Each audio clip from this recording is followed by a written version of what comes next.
फर्जी voter list चुनाव आयोग के द्वारा बताया जा रहा है, उसके आधार के ऊपर पंचायत राज के चुनाव करा रहे हैं। डेटा माइनिंग वाली तानाशाही, मैं कहूंगा इसको डेटा माइनिंग वाली तानाशाही।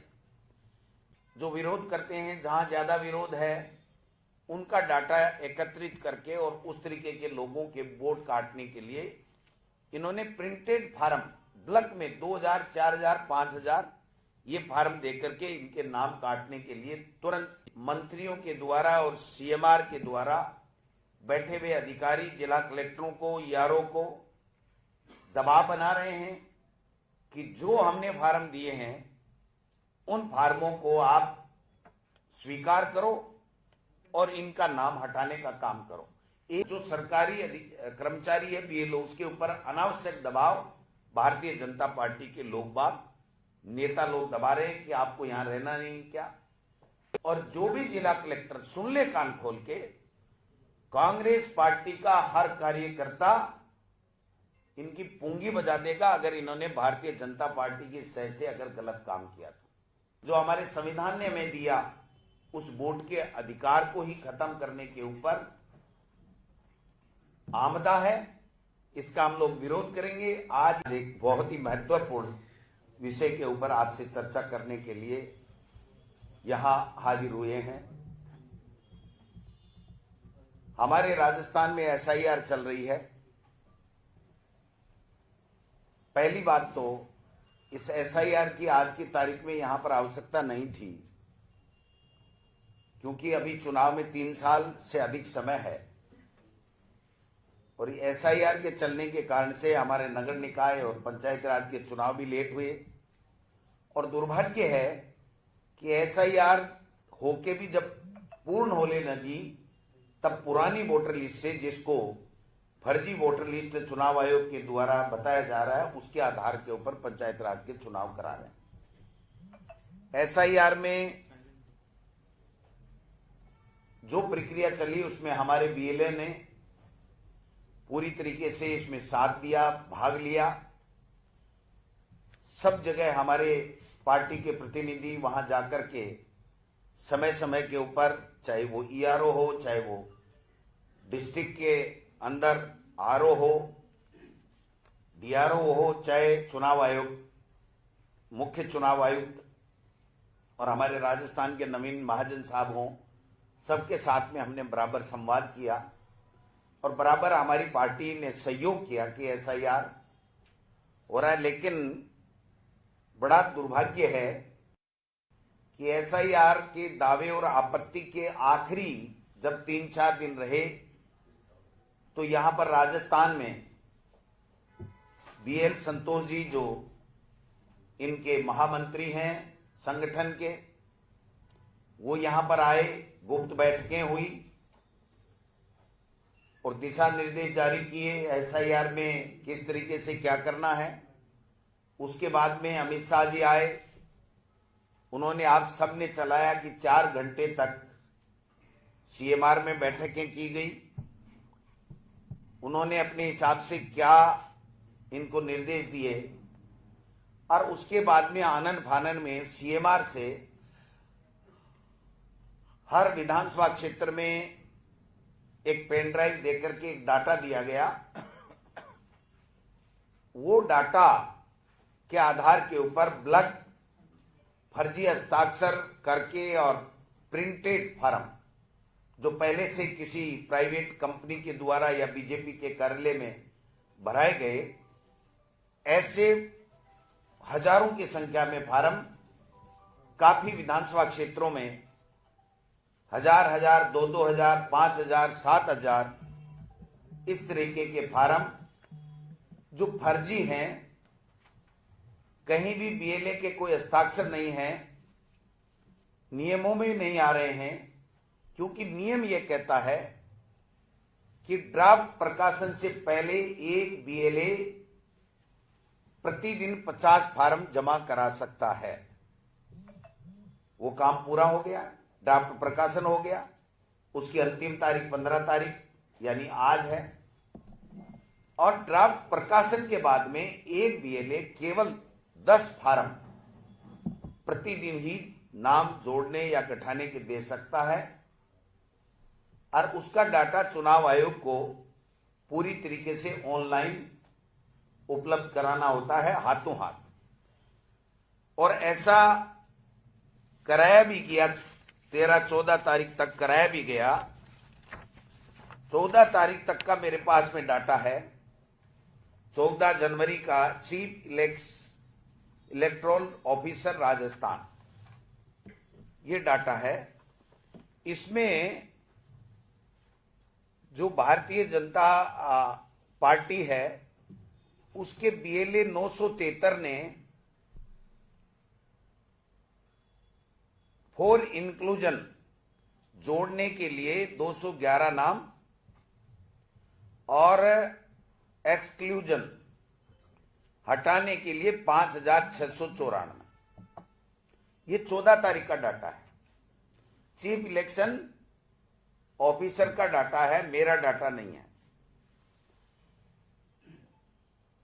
कांग्रेस पार्टी ने 110 बीएलए ने आपत्तियां दी, 185 फॉर इंक्लूजन और 2 केवल फॉर एक्सक्लूजन। अब 14 तारीख, 13 तारीख शाम को, 15 तारीख को जो pen drive Bharatiya Janata party के नेताओं के द्वारा दिया गया और कुछ इसमें मंत्रियों को जिम्मेदारी दी गई, विधायकों और विधायक प्रत्याशियों को जिम्मेदारी दी गई और आनन फानन में काफी विधानसभा क्षेत्रों में जहां पर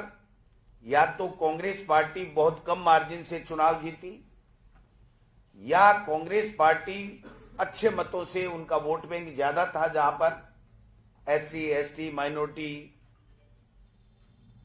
वहां पर उन फार्मों को दिया गया कि कैसे 10,000 से जीता तो 10,000, 8,000 वोट काटो जिससे उसका मार्जिन कम हो जाए, और कम मार्जिन से जीती तो उसका मार्जिन और ज्यादा कम होकर के और भारतीय जनता पार्टी की जीत सुनिश्चित हो जाए। इस तरीके का षड्यंत्र किया गया। जो डाटा दिल्ली से आया या इन्होंने किस तरीके से जुटाया, उस डाटा में उस वर्ग को ये एक तरीके से डेटा माइनिंग वाली तानाशाही, मैं कहूंगा इसको डेटा माइनिंग वाली तानाशाही, जिसमें इन्होंने, दिल्ली ने विभिन्न समय के ऊपर एक कंपनियां हायर करके और शायद इस तरीके का डाटा किया कि कौन लोग गुस्से में हैं, कौन भारतीय जनता पार्टी के खिलाफ ज्यादा ट्वीट पे लिखते हैं, कौन राजीव गांधी जो हमारे जो बने थे, क्या नाम था उनका, युवा मित्र, वो हैं, कौन लोग हैं जो अरावली बचाव के अंदर किस तरीके से सरकार की नीतियों का विरोध कर रहे हैं। विभिन्न तरीके से उन्होंने आंदोलन कर रहे लोगों को, जो शिक्षक संगठन जो विरोध करते हैं, जहां ज्यादा विरोध है, उनका डाटा एकत्रित करके और उस तरीके के लोगों के वोट काटने के लिए इन्होंने प्रिंटेड फार्म ब्लॉक में 2,000, 4,000, 5,000 ये फार्म देकर के इनके नाम काटने के लिए तुरंत फार्म दे दीजिए। और यहां से मंत्रियों के द्वारा और सीएमआर के द्वारा बैठे हुए अधिकारी जिला कलेक्टरों को, ईआरओ को दबाव बना रहे हैं कि जो हमने फार्म दिए हैं उन फार्मों को आप स्वीकार करो और इनका नाम हटाने का काम करो। एक बूथ पे 50 के लगभग वोट जोड़ो। एक तो ये दिया गया बीजेपी के वोटर का नाम, चाहे डबल जोड़ दो, कोई पूछने वाला नहीं है आपको। और एक कांग्रेस समर्थित जो भी वोट बैंक है उसके वोट भारी संख्या में आपको काटने हैं, ये डाटा दिया गया। कई अधिकारी परेशान हैं, हमसे भी बात हुई है। कई अधिकारी एक तरीके का ये कह रहे हैं कि क्या हो गया, हम जांच करके और जो सही होगा वो ही करेंगे। लेकिन हमने जब ये कहा कि आप किस नियम के तहत 2,000, 4,000 फार्म ले रहे हो, तो उनके पास में कोई जवाब नहीं है। एक दो जिला कलेक्टर तो ऐसे भी आए जो हमारे लोगों ने जब आपत्ति की तो क्या साहब अभी तो चुनाव है नहीं और नगर निकाय और पंचायत राज के चुनाव इस वोटर लिस्ट से नहीं हो रहे हैं, हम आपको कह रहे हैं आप इस पे आपत्ति मत करो, अगर कोई गलत नाम कट गया तो हम दोबारा जोड़ देंगे। अब उनको किसने कहा कि नगर निकाय के चुनाव और पंचायत राज के चुनाव किससे होंगे? जब 25 फरवरी को ये नई वोटर लिस्ट आ जाएगी तो उसके बाद में किसकी हिम्मत है कि नगर निकाय के चुनाव की जो घोषणा नहीं हुई है उस घोषणा के मुताबिक उनको काम नहीं करना पड़ेगा, उस वोटर लिस्ट से काम नहीं करना पड़ेगा, ये उनका काम नहीं है। और हजारों की संख्या में जहां फार्म जा रहे हैं, मैं दावे के साथ कहता हूं 7 नंबर में बाकायदा उसकी डिटेल भरनी होती है, उसका मोबाइल नंबर भरना होता है क्योंकि उसको ऑनलाइन करना होता है और एक अंडरटेकिंग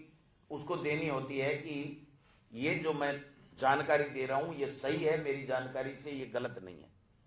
अंडरटेकिंग में साइन नहीं है, बीजेपी के बीएलए के साइन नहीं है, ये मैं प्रमाणित कर सकता हूं। और जो सरकारी कर्मचारी है बीएलओ उसके ऊपर अनावश्यक दबाव भारतीय जनता पार्टी के लोग बाग नेता लोग दबा रहे हैं कि आपको यहां रहना नहीं क्या। मैंने भी पता लगाया, कई जगह से पता लगाया, किसी विधानसभा में जैसे रफीक साहब की विधानसभा में 7000 लोग हैं, जूली जी की विधानसभा में भी हैं, मेरे यहां भी एक तथाकथित बीजेपी का नेता जिसका नाम नवरंग चौधरी है, वो शाम को ले जाकर के एक बंडल फेंक के आता है 700 के लगभग 600 कुछ फार्मों के, और दूसरे दिन वो 2000 फिर फार्म लेके जाता है। लिए नहीं लिए मुझे पता नहीं है क्योंकि अधिकारी इतने डरे हुए हैं कि किसी की भी बात बताने के लिए तैयार नहीं है। वो जो 600-700 फार्म फेंक के आया, तब हमारा एक कार्यकर्ता था, उसने वो देखा, अधिकारी के हाथ में देके नहीं आया, देख करके अधिकारी को फोन करता है मैंने फार्म दिया, आपको जोड़ना है, 2000 कल ला रहा हूं। तो इस तरीके की तानाशाही ये लोग बात कर रहे हैं। मैं समझता हूं कि जो ये जितने भी फार्म दिए जा रहे हैं ये भारतीय जनता पार्टी के द्वारा इस लोकतंत्र को खत्म करने के लिए, इस वोट के अधिकार को खत्म करने के लिए इलीगल रूप से दिए जा रहे हैं। और जो भी जिला कलेक्टर सुन ले कान खोल के, कांग्रेस पार्टी का हर कार्यकर्ता इनकी पूंगी बजा देगा अगर इन्होंने भारतीय जनता पार्टी की सह से अगर गलत काम किया तो। जिला कलेक्टर कह रहे हैं कि हम जांच करके सही काम करेंगे। मैं उन जिला कलेक्टरों को, उन एडीएम्स को, उन एआरओ को, एसडीएम्स को मैं पूछना चाहता हूं कि आप कौन से निर्वाचन आयोग के किस नियम के तहत ब्लैक ले रहे हैं, जबकि कानून जो है वो मैं आपको पढ़ के सुनाता हूं।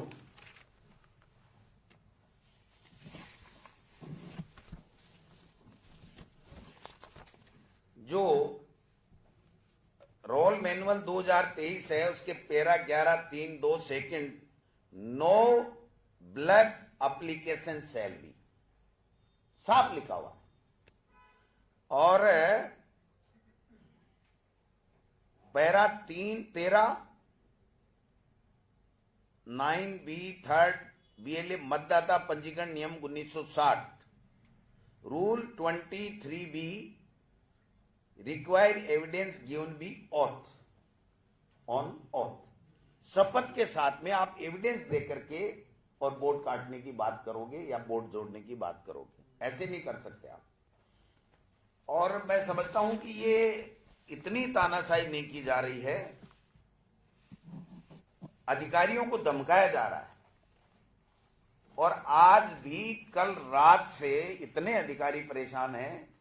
कि साहब हमारे पास में फोन आ रहे हैं कि आपका तबादला कर दिया जाएगा, 3 साल आपको रिसीव डिस्पैच के बाबू की तरह का काम दिया जाएगा अगर आपने हमारा नहीं माना तो। 2-3 दिन पहले हमारे यहाँ के निर्वाचन कमिश्नर ने,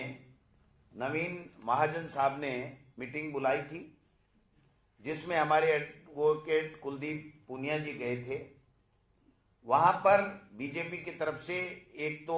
राव राजेंद्र सिंह जी गए और दूसरा लक्ष्मीनारायण जी दवे गए।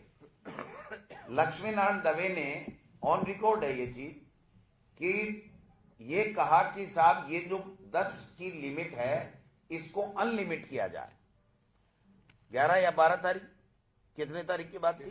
13 तारीख। अब आप देखो 15 तारीख लास्ट है और 13 तारीख को ये जो BL संतोष जी और अमित शाह जी के आने के बाद में जो चर्चा यहां पर प्रदेश में हुई उसके मुताबिक साजिशन इस तरीके से वहां जाकर के मीटिंग बुलाई के ये कहा जाता है कि अनलिमिटेड करो। इन्होंने, कुलदीप पूनिया जी ने विरोध किया, दूसरे कई पार्टियों के लोगों ने भी विरोध किया बीजेपी के अलावा। और मैं धन्यवाद देना चाहूंगा कि हमारे यहां के निर्वाचन आयुक्त को कि उन्होंने स्टैंड लिया कि नहीं, कानून में कोई प्रोविजन नहीं है कि ब्लॉक हम ले लें, जो कानून है वही हम काम करेंगे। और मैं समझता हूं कि फिर वो काम नहीं कर पाए, लेकिन इनको तो आनन फानन में दे दिया गया। हमें यह भी आशंका है कि इस 15 तारीख को आगे इनके द्वारा कोई न कोई तरीके से बढ़ाई जाएगी, क्योंकि जो नियम है उसमें जो आप काटने की, किसी का भी नाम जोड़ने की या काटने की, अब आपको बाकायदा किसी का नाम कट रहा है तो नोटिस बोर्ड पे चस्पा करना पड़ेगा और 7 दिन वेट करना पड़ेगा। वो न तो नोटिस देने की प्रक्रिया अपना रहे हैं, न कोई चस्पा कर रहे हैं, आनंद फानन के अंदर ये काम कर रहे हैं। एक और गंभीर बात हमारे सामने आई है, इसका परीक्षण चल रहा है कितनी सही है कितनी नहीं है, लेकिन हमारे पास में 1-2 का जो उनके द्वारा मैसेज दिया गया है वो है कि अधिकारी दबाव में आकर के भारतीय जनता पार्टी के नेताओं के और जो BLO है उसका OTP ले रहे हैं, और OTP लेकर के वो फिर उनके पास OTP आ गया तो वो कितने भी नाम काट सकते हैं, कितने भी नाम जोड़ सकते हैं। ये सबसे गंभीर बात है कि सत्ता का दुरुपयोग जिस लेवल पे भारतीय जनता पार्टी करने जा रही है, वोट का अधिकार जो बाबा साहब ने संविधान में दिया, जो हमारे संविधान ने हमें दिया, उस वोट के अधिकार को ही खत्म करने के ऊपर आमदा है। इसका हम लोग विरोध करेंगे। आज ही पूरे कल हमने प्रदेश कांग्रेस कमेटी की तरफ से हमारे जितने भी नेता, जितने भी जिलाध्यक्ष हैं, उनको कह दिया कि आप जाकर के कितने फार्म आए, कैसे आए, ब्लॉक में आए तो किस नियम से आपने लिए, ये बात कर रहे हैं। आज भी हम सभी हमारे प्रदेश कांग्रेस कमेटी के जितने भी BLA हैं, जितने भी हमारे DLA फर्स्ट हैं, जितने भी हमारे नेता हैं, उनको सबको हम लोग हिदायत देंगे कि कल सुबह 11 बजे SDM के ऑफिस में जाकर के आप बैठ जाइए और जब तक आपको इन फर्जी ब्लॉक में आए नाम काटने के फार्मों की सूची वो उपलब्ध नहीं कराएं, तब तक आप अपना विरोध जारी रखें। और किस नियम के तहत आप ये सूची का परीक्षण करवा रहे हैं? आज जो मुझे सूचना मिली है कि कई अधिकारियों ने, यारों ने BLOs को बुलाया है और BLOs को बुला करके कहा है कि इसमें कौन सही है कौन गलत है, आप थोड़ा इसकी रिपोर्ट कीजिए, क्योंकि बिना रिपोर्ट तो केवल उन्हीं फार्मों को कर सकते हैं जिनका OTP इनके पास में आ गया, उनको कुछ भी करने की आवश्यकता नहीं है। तो मैं समझता हूं कि ये काम कर रहे हैं, जबकि इनको किसने कहा ये जो ऑनलाइन 14 तारीख वाला जो डाटा है वो अब आज क्या स्थिति है ये चुनाव आयोग की वेबसाइट से गायब है, वो देने को तैयार नहीं है। जबकि उनको शाम को डेली का डेली अपडेट करना पड़ता है कि आज का ये स्टेटस है, आज का ये स्टेटस है, आज का ये स्टेटस है। वो स्टेटस अब गायब कर रहे हैं। जैसे काउंटिंग होती है किसी भी स्टेट में या लोकसभा में, तो बाद में ये जो वोटों की घटोतरी बढ़ोतरी होती है, उस तरीके से वो रोक करके उनके रिजल्ट को और डाटा को ऑनलाइन से रोक करके जो गड़बड़ियां करते हैं, उसी तरीके की इस SIR के आधार पे मैं पूछना चाहता हूं कि जब नई वोटर लिस्ट 25 तारीख को फाइनल होके आ जाएगी, तो आप जिसको अशुद्ध वोटर लिस्ट बता रही है भाजपा और केंद्र का मुख्य निर्वाचन आयोग जिसको फर्जी वोटर लिस्ट बता रहा है, उस फर्जी वोटर लिस्ट से आप राजस्थान में पंचायत राज के चुनाव क्यों करवा रहे हो, ये आप बताने का कष्ट करें। भाजपा के लोगों को प्रेस कॉन्फ्रेंस करेंगे, हमारी जाएंगी, उसके बाद में करेंगे नेचुरल। आप एक ही बात पूछ लेना कि वो कानून बता दीजिए जिसके तहत आप ब्लॉक में ये इतने इतने फार्म एक एक साथ प्रिंटेड, जो बाहर या तो किसी एजेंसी के द्वारा प्रिंटेड कराए गए हैं, नाम भी उनके द्वारा चिन्हित किए गए हैं, ये नीचे के लेवल पे नाम चिन्हित नहीं हुए हैं, ये नाम चिन्हित सेंट्रलाइज हुए हैं, दिल्ली हुए या राजस्थान में हुए, ये भी एक जांच का विषय है। लेकिन ये सारे के सारे डाटा जो है कि किसका नाम काटना है ये तय हो चुका,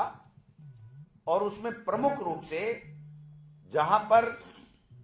जो कांग्रेस की आइडियोलॉजी के ज्यादा वोट हैं या तो वो काटो, या कम मार्जिन से कांग्रेस जीती है वो काटो, या जहां से कम मार्जिन से भारतीय जनता पार्टी जीती है